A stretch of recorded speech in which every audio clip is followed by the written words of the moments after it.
Hey 30-minute marketers, in today's quick video we're going to walk through how to install the Elementor page builder for WordPress for free. So we'll start by going into our WordPress site and going down to plugins and simply selecting add new. And that'll take you to the add plugin screen, and you go over up here to the right hand corner where it says search plugins and you simply type in Elementor. You'll see here the Elementor page builder by elementor.com, and you'll go ahead and just click install now. That will install. Simply click activate. That will activate the Elementor plugin, and it'll take you down here and you can see Elementor. You can see the settings.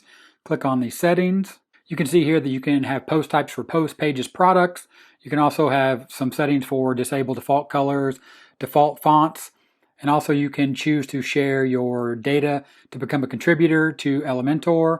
They have some style settings here for the default font that you choose, as well as some advanced settings for CSS and some other image settings that you see right here. And then you're able to go to pages, add new page. And when you create a new page, you can do that right there, and you can simply click edit with Elementor. If you would like to know how to install any template that you have for Elementor, go ahead and check out the videos here on the end screen where I show you exactly how to upload and install a template and keep moving forward with Elementor. I'll talk to you later. Bye.